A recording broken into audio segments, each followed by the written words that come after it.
selamat siang pemirsa, apa kabar Anda hari ini? Saya Raida Pulpi menemani Anda siang ini dalam buletin Jateng DIY Dialog. Dan kali ini saya tidak sendiri karena saya sudah ditemani oleh dua narasumber kita yang hadir langsung di studio Metro TV Jateng DIY. Ada Taufikur Rahman dan Sugeng Rianto, Wakil Ketua DPRD Kota Surakarta. Selamat siang Bapak-Bapak, apa kabar? Alhamdulillah. Baik. Iya. Pemirsa, anggaran pendapatan dan belanja daerah atau APBD ini merupakan rencana penerimaan dan pengeluaran pada pemerintah daerah selama 1 tahun anggaran yang ditetapkan dengan peraturan daerah. APBD ini bertujuan untuk mengatur penerimaan dan pengeluaran yang dilaksanakan oleh pemerintah daerah selama 1 tahun anggaran. Siang kali ini saya ditemani dua narasumber, kita akan membahas mengenai pertanggungjawaban pelaksanaan APBD tahun anggaran 2022. Saya ke Pak Sugeng terlebih dahulu. Siap. Pak Sugeng, susunan dan struktur APBD 2022 ini seperti apa? Iya, makasih Mbak Pulpi. Jadi 2022 adalah tahun pasca pandemi nasional COVID-19. Tentu di tahun 2022 itu ada perhatian yang serius bagaimana kemudian Solo dan semua daerah saya kira, tapi khususnya Solo yang barusan keluar dari pandemi bisa segera bangkit kembali. Maka APBD 2022 secara umum ya struktur anggarannya adalah di tahun itu kita total APBD-nya sekitar 2,1 triliun total keseluruhan. Nah, terdiri dari sisi pendapatan direncanakan tahun itu pendapatan asli daerahnya 740 miliar. Kemudian pada realisasinya belum tercapai karena sekali lagi masih baru mau bangkit dari pandemi, hanya tercapai 647 miliar. Ya. Kemudian yang kedua, kami masih mengandalkan dari dana transfer pemerintah pusat dalam hal ini. Dana transfer 1,4 triliun, jadi proporsinya cukup banyak. Dari 2,1 PAD-nya direncanakan 740, kemudian transfernya dari pemerintah pusat 1,4 triliun. Sementara pada realisasinya dana transfer ini pun tidak tercapai 1,4, hanya kemudian tercapai 1,376 triliun. Ya. Artinya tetap ada kurang di situ. Kemudian yang berikutnya untuk belanja, ya, kami belanja tahun 2022 ada 2,459 triliun dan pada realisasinya juga tidak mencapai dan tercapai hanya 2,087 triliun belanjanya. Terdiri dari belanja operasi, belanja modal, belanja tidak terduga, dan juga belanja transfer. Masing-masing penjelasannya untuk belanja operasi 1,9, terrealisasi 1,7 triliun. Ya. Kemudian belanja modal dari 453 miliar, terrealisasi hanya 380 miliar. Kemudian untuk belanja tidak terduga untuk mengantisipasi bencana, musibah, dan segala macam, kami pasang 22,1 miliar. Dan hanya terpakai 6,4 miliar. Ya. Kemudian belanja transfer 500 juta, terrealisasi 500 juta. Kemudian yang lain ada penerimaan, Mbak. Penerimaan pembiayaan 314 miliar, terrealisasi 100%. Kemudian pengeluaran pembiayaan 7 miliar untuk penyertaan modal ke badan usaha milik daerah, ada 7 miliar, terrealisasi, alhamdulillah. Dan kemudian pembiayaan neto ada 307 miliar dan terrealisasi 314. Ya, artinya ada kelebihan di sana. Sehingga secara umum dari total penerimaan dan yang kami belanjakan itu ada silpa yang cukup besar, Mbak. Silpanya 254 miliar di APBD 2022. Dan ini semua sudah diaudit oleh BPK. Oke, ada silpa 254 miliar. Kita akan bahas hal tersebut. Siap. Tapi saya ke Pak Taufik terlebih dahulu. Tadi disebutkan Pak, sudah diaudit oleh BPK. Bagaimana hasilnya? Pada prinsipnya begini, ini pertanggungjawaban dan pelaksanaan APBD ini kewajiban wali kota untuk melaporkan ke DPRD. Ya kan? Nah, ini kewajibannya itu berdasarkan Undang-Undang Pemerintah Daerah yang diperbaharui pada Undang-Undang Cipta Kerja tahun 2023. Nah, ini diwajibkan 6 bulan setelah akhir masa anggaran, jadi bulan Juni lah ya, bulan Juni paling lama harus sudah melaporkannya ke DPRD tentang pelaksanaan APBD. Nah, laporan itu memang harus dilampiri dengan hasil audit BPK. Oke. Nah, hasil audit BPK. Jadi tidak boleh cuma melaporkan pelaksanaannya toh, tetapi tanpa ada hasil audit BPK. Nah, hasil audit BPK itu sudah juga disampaikan ke DPRD dan alhamdulillah Kota Surakarta yang ke-13 kali itu wajar tanpa pengecualian. Berturut-turut yang ke-13 kali. Nah, itu hasil auditnya salah satunya itu. Jadi menyatakan bahwa secara administrasi Kota Surakarta mendapat BTP, wajar tanpa pengecualian. Yang ke-13. Yang kedua, walaupun sudah dikatakan wajar tanpa pengecualian, ya ada juga temuan-temuan. Nah, temuan-temuan itu kalau dibanding dengan tahun kemarin, tahun ini lebih sedikit. Nah, dan sifatnya tahun ini malah lebih banyak kepada administratif ya. Jadi ada 4 macam itu.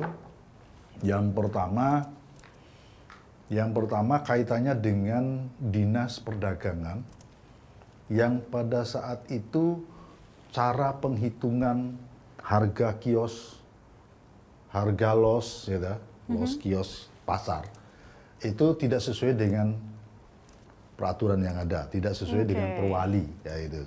Jadi angka dasarnya, lah sehingga oleh BPK disarankan supaya ini diperbaiki dan tahun depan harus dimasukkan dalam rancangan anggaran PAD. Ya, harus ada tambahan. Itu salah satunya itu. Ini salah satu yang paling menonjol Ya, begitu ya? menonjol. Tapi nanti ada 4, nanti bisa. Saya lanjutkan yang 4. Yang kedua kaitannya dengan ini gaji, Pak. Tunjangan beras, terutama tunjangan beras terhadap keluarga. Kita tahu kan keluarga ini kan cuma 21 tahun yang wajib dapat, kecuali dia masih sekolah. Kalau sudah nikah pun walaupun umurnya baru 20 atau 19, ya tetap tidak dapat lepas. Lah ini masih ada sekitar 7 OPD yang masih memberikan tunjangan itu. Jadi administrasinya yang kacau ada ini. miss begitu ya. Bapak, kita akan jeda terlebih dahulu. Siap. Tadi baru ada 2 penemuan begitu ya hasil audit BPK. Nanti 2 sisanya akan kita bahas di segmen berikutnya. Tetap bersama kami pemirsa.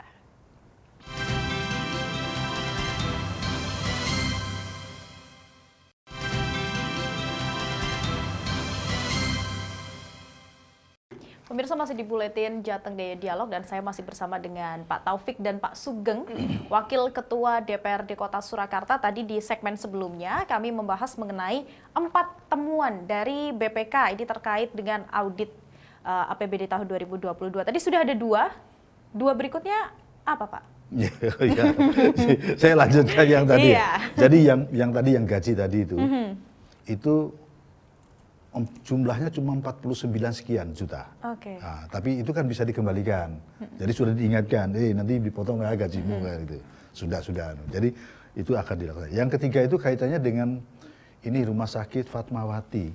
Rumah Sakit Fatmawati itu oleh direkturnya dibuatkan semacam keputusan atau SK tentang remunerasi. Remun bagi jasa-jasa dokter, jasa-jasa perawat dan sebagainya. Lah remunnya itu harusnya bukan keputusannya direktur, tapi harus keputusan wali kota. Nah, ini cuma secara administrasi yang disuruh perbaiki. Jadi penentuan tim dan nominalnya harus keputusan wali kota. Cuma itu aja temuannya itu. Yang terakhir, yang keempat, ini yang agak nyelelek sedikit. Jadi ceritanya pembangunan di bidang di Perkim itu kan ada pembangunan jalan atau apa itu. Nah, ini volumenya yang kurang. Ya, volumenya dilaksanakan harusnya sekian tapi dilaksanakan cuma berkurang itu. Jadi 4 macam temuan ini itu sudah dilaksanakan oleh Pemkot. Jadi langsung semua dibuatin SK, kalau yang butuh ditagih karena sudah diserahkan ke ini. Berarti sudah beres begitu ya. Semua, kemudian Pak Sugeng, kalau itu tadi ada beberapa catatan begitu ya, atau temuan-temuan hasil audit BPK. Kemudian kalau untuk APBD 2022 sendiri, ada catatan tersendiri atau tidak? Secara umum, saya kira relatif nggak ada masalah ya Mbak, karena tadi dari perspektif BPK pun opininya adalah wajar tanpa pengecualian. Kalau secara politik tentu saja ada masih banyak hal yang harus diperbaiki. Ya. Seperti? Konteksnya misalnya ada catatan-catatan dari masyarakat, misalnya bansos, misalnya Mbak, bahwa pasca COVID ini masyarakat tetap masih butuh bantuan sosial. Tapi penerima bansos seringkali itu terjadi tidak tepat sasaran. Misalnya begitu. Jadi misalnya orang punya mobil dapat bansos, yang betul-betul butuh malah tidak dapat. Misalnya begitu. Catatan-catatan seperti itu di lapangan tetap ada. Tapi secara umum APBD 2022 relatif bagus. Oke. Kalau Pak Sugeng ada secara umum ini postur APBD 2022 seperti apa? Ini ya. Pak Taufik. Kalau APBD-nya sebenarnya sudah cukup bagus ya, dari tahun ke tahun meningkat. Ya toh. Kita ini kan sekarang APBD-nya 2 M lebih ya. 2 triliun lebih ya, 2 triliun lebih. Nah, ini dari tahun ke tahun meningkat. Cuma kadang-kadang ini yang kita permasalahkan ini PAD-nya yang masih belum bisa. Sesuai. Nah, sekarang belanja modal dan belanja satunya apa namanya? Belanja modal dan operasional itu kan sangat berbeda ya. Untuk gaji sudah masih cukup banyak, tinggi banget ya. Gitu loh. Ini yang harusnya diseimbangkan. Kalau bisa itu gaji itu yang 40% dari itu, jangan sampai lebih dari itu. Ini yang masih ketimpangan. Lah ini sumber daya Kota Surakarta yang memang perlu ditingkatkan lagi, sumber daya untuk menarik PAD itu seperti apa. Gitu. Oke, nah Bapak tadi kan disebutkan bahwa Silpa atau ini merupakan selisih lebih realisasi penerimaan dan pengeluaran anggaran selama satu periode anggaran ini sebanyak 254 miliar. Kenapa sampai sebanyak itu? Ya, Silpa terjadi setidaknya karena 2 hal, Mbak. Satu adalah karena efisiensi, yang kedua karena misplan atau salah dalam perencanaan. Ya. Efisiensi misalnya begini, ada sebuah kegiatan ataupun proyek ya, misalnya senilai 10 miliar. Karena nilainya 10 miliar maka harus lelang. Pada saat lelang, pemenangnya itu tidak bulat 10 miliar Mbak. Biasanya sekitar 8 miliar pemenangnya. Menyelesaikan proyek X itu yang nilainya 10 miliar, pemenangnya ini bisa menyelesaikan dengan angka 8 miliar. Maka berarti ada sisa 2 miliar. Nah 2 miliar ini masuk ke dalam Silpa. Itu contoh misalnya efisiensi. Atau di OPD misalnya sudah terencana X rupiah dan kemudian dalam ngecake anggaran itu dia bisa berhemat sehingga yang muncul adalah X min sekian. Sehingga itu menjadi efisiensi. Tapi bisa jadi juga itu terjadi karena salah perencanaan. Ya. Sebuah kegiatan yang mestinya bisa dianggarkan 1 miliar, tapi dianggarkan di situ 1,2. Jadi kan salah dalam perencanaan. Nah, akumulasi dari itu muncullah jumlah 254 itu. Nah, ini perinciannya ada juga, Mbak. Cukup banyak ini perinciannya dari 254 miliar itu. Misalnya begini, ada nih sisa dari DAK fisik terdiri dari misalnya ada bidang pendidikan. Ya. Bidang pendidikan itu sekitar 15,478, 15 juta. Jadi nggak banyak sisanya. Kemudian dari bidang jalan misalnya ada 36 juta. Ya. Kemudian ada yang banyak lagi nih, dari tunjangan profesi guru 1,07 miliar misalnya. Nah, terus akumulasi-akumulasi ini pada akhirnya terkumpul angka 254. Dan itu pun masih terbagi 2, Mbak. Ada Silpa yang terikat. Terikat itu berarti dia nggak bisa digunakan, dia harus masuk ke pos anggaran semula. Ya. Ada yang bebas. Kalau yang Silpa bebas ini kemudian bisa dipakai untuk di tahun 2023, tahun berikutnya. Nah, yang dari 254 itu, yang bebas, yang tidak terikat itu ada sekitar 144 miliar. Jadi masih cukup banyak. Besar, ya? Sementara yang lainnya harus kembali. Misalnya ada kas BLUD, itu ada 129 miliar. Ini nggak bisa dipakai, harus masuk kembali ke kas BLUD. Karena dia terikat di situ.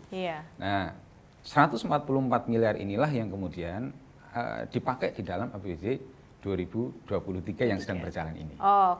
Baik. Berarti dapat saya simpulkan bahwa sebenarnya Silpa ini tidak selamanya negatif begitu ya? Tidak selamanya Tidak negatif. selamanya negatif. Iya. Karena masih dapat digunakan di anggaran Betul, 2023. dan kadang ada karena efisiensi tadi, Mbak. Iya, karena ada efisiensi, justru Betul. itu yang sebenarnya lebih bagus begitu ya? Betul. Dan Oke, kami baik. DPRD mempush ke arah sana. Oke, baik. Kita tahan dulu Bapak-Bapak, kita akan lanjutkan ke segmen berikutnya, tetap bersama kami pemirsa.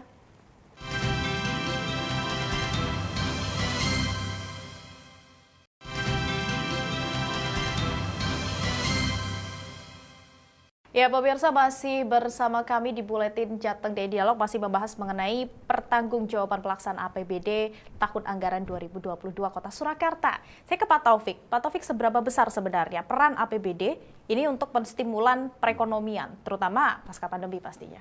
Ya, itu tadi seperti yang saya sampaikan tadi. Ini kan struktur APBD kita ini masih banyak ini untuk gaji dan untuk anu masih banyak ya. Ya ini kan harus pemerintah kota ini harus berusaha untuk mengurangi itu dengan menambah PAD dan menambah dana-dana transfer dari pusat lah ya itu kan. Ya, yang kedua kaitannya dengan peran APBD ini sebenarnya cukup signifikan ya. Cuma ini selama kepemimpinan Mas Wali ini, nah ini Mas Wali ini APBD pembangunan banyak, tapi sedikit menggunakan APBD ya kan. Dana-dana rutin kayak pembangunan dan sebagainya ini saya lihat Mas Wali ini sudah bisa lah mencari dana lain, CSR dan sebagainya. Itu sangat membantu ya? Iya, sangat membantu. Jadi biar dana yang untuk itu dialihkan ke perekonomian gitu, untuk masyarakat kan gitu. Betul. Yang kedua, saya ini sebelum karena ini terakhir, saya ingin menyinggung kaitannya Silva tadi. Tadi kalau Pak Sugeng mengatakan itu efisiensi, saya cuma mengatakan efisiensi menurut saya harus dilihat benar nggak perencanaannya. Kalau perencanaannya sudah benar, kenapa harus efisiensi nanti akhirnya tidak akhirnya maksimal. Tidak maksimal. Apa namanya? Kualitasnya nanti malah jadi jelek. Itu Jadi tidak semua hal bisa diefisiensi ya. Jangan. Lah sekarang kalau sudah perencanaannya sudah sangat baik, sudah sangat bagus perencanaannya, loh kok tiba-tiba turun 30%, 40%. Kalau menurut saya itu tidak benar. Iya. Kualitas pembangunan yang akan dirugikan. Masyarakat yang akan dirugikan. Nanti 3 tahun yang akan datang sudah diperbaiki lagi kan itu. Iya. Ya harusnya ini pembangunan ini bisa berlanjut. Itu Mas. Pak Sugeng setuju? Iya, jadi kritik Pak Taufik itu agar OPD itu lebih presisi di dalam membuat perencanaan penganggaran. Pun banyak sekali agenda-agenda yang sebenarnya sangat bisa menstimulan geliat perekonomian terutama UMKM itu yang dipotong, Mbak. Atau bukan dipotong, tetapi kegiatannya nggak ada. Ya, jadi misalnya begini, pameran misalnya. Pameran yang melibatkan UMKM, Inakraf misalnya di Jakarta. Kita selalu mengkurasi pelaku-pelaku usaha yang memang layak dan siap berkembang, lalu kita ikutkan pameran. Kalau misalnya proporsi yang ikut di pameran-pameran sebelumnya hanya sebatas 20 pengusaha kecil misalnya, lalu kita tambahi lagi menjadi 30. Nah itu akan mampu menstimulan geliat produksi di UMKM maupun sel ya jualan mereka, sehingga menggeliatkan ekonomi juga pada ujungnya. Oke, nah kemudian Pak Sugeng tadi disebutkan ada beberapa catatan begitu ya untuk APBD 2022. Bagaimana langkah Dewan agar hal-hal yang dalam tanda kutip negatif begitu ya tidak terulang kembali di APBD 2023? Iya, pasti. Kami kan punya mekanisme, Mbak. Mekanisme untuk melakukan evaluasi secara detail ya, bagian dari fungsi pengawasan kami. Teman-teman di komisi-komisi itu secara reguler menggelar rapat kerja, Mbak. Rapat kerja itu dalam bentuk pertama perencanaan. Perencanaan tentu untuk apa yang mau dikerjakan oleh OPD di tahun yang akan datang. Ini perlu ada pembicaraan bersama. Lalu yang kedua, evaluasi. Tahun kemarin itu pelaksananya seperti apa? Ada problem apa pada saat pelaksanaan kegiatan di tahun sebelumnya? Disitulah ada evaluasi, disitulah ada masukan-masukan, sehingga harapannya pada saat merencanakan tahun ke depan, ini kan tidak terputus, Mbak. Iya. Terus dan ada penyempurnaan-penyempurnaan dari tahun ke tahun, secara kuantitatif maupun secara kualitatif. Mekanisme ini baku. Artinya dengan mekanisme itu diharapkan sesuatu yang masih lemah misalnya di tahun kemarin, di tahun ini bisa makin kuat dan di tahun yang akan datang makin kuat lagi. Oke. Jadi itu Mbak yang Itu ya. Oke.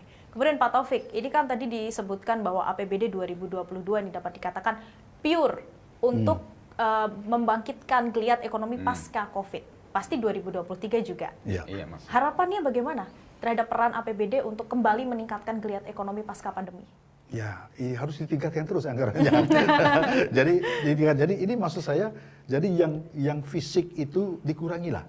Ya, karena ini kita kan pasca COVID ya. Ini fisik ini saya kira dikurangi aja. Kita lari ke ekonomi, ke UMKM dan sebagainya. Itu kan itu usulan saya. Yang kedua, kaitannya dengan temuan-temuan BPK seperti ini hal yang sepele. Ya harusnya ini komisi nanti akan menindaklanjuti. Komisi akan menindaklanjuti, akan memanggil para kepala dinas yang terkait itu menanyakan kenapa seperti ini. Iya. Dan saya herannya kenapa? Ini kok narik duit dan sebagainya itu apa tadi namanya? Tindak lanjuti ini kok setelah ada temuan. Kan harusnya sebelumnya kan sudah ada. Kan mereka sudah harusnya sadar bahwa ini adalah salah. Nah, itu loh. Lah kok tidak merasa salah ini sampai ada temuan BPK ini yang juga jadi pertanyaan saya. Berarti ini memang yang masih perlu diperhatikan khusus agar tidak kembali terjadi di APBD 2023 yang saat ini sedang berjalan begitu ya. Karena kalau kita lihat meskipun secara keseluruhan APBD 2022 ini sudah berjalan dengan baik, namun di 2023 diharapkan lebih fokus lagi ke perekonomian dan jangan sampai ada temuan-temuan BPK karena kalau kita lihat di APBD 2022 sebagian besar temuan BPK ini masalah administratif begitu ya Pak yang seharusnya tidak perlu terjadi. Oke, terima kasih Bapak Taufikur Rahman dan Bapak Sugeng Rianto, Wakil Ketua DPRD Kota Surakarta sudah meluangkan waktunya berbincang bersama kami pada siang hari ini. Dan pemirsa, saya Raida Pulpi, mewakili tim bertugas, mengucapkan terima kasih atas perhatian Anda dan sampai jumpa.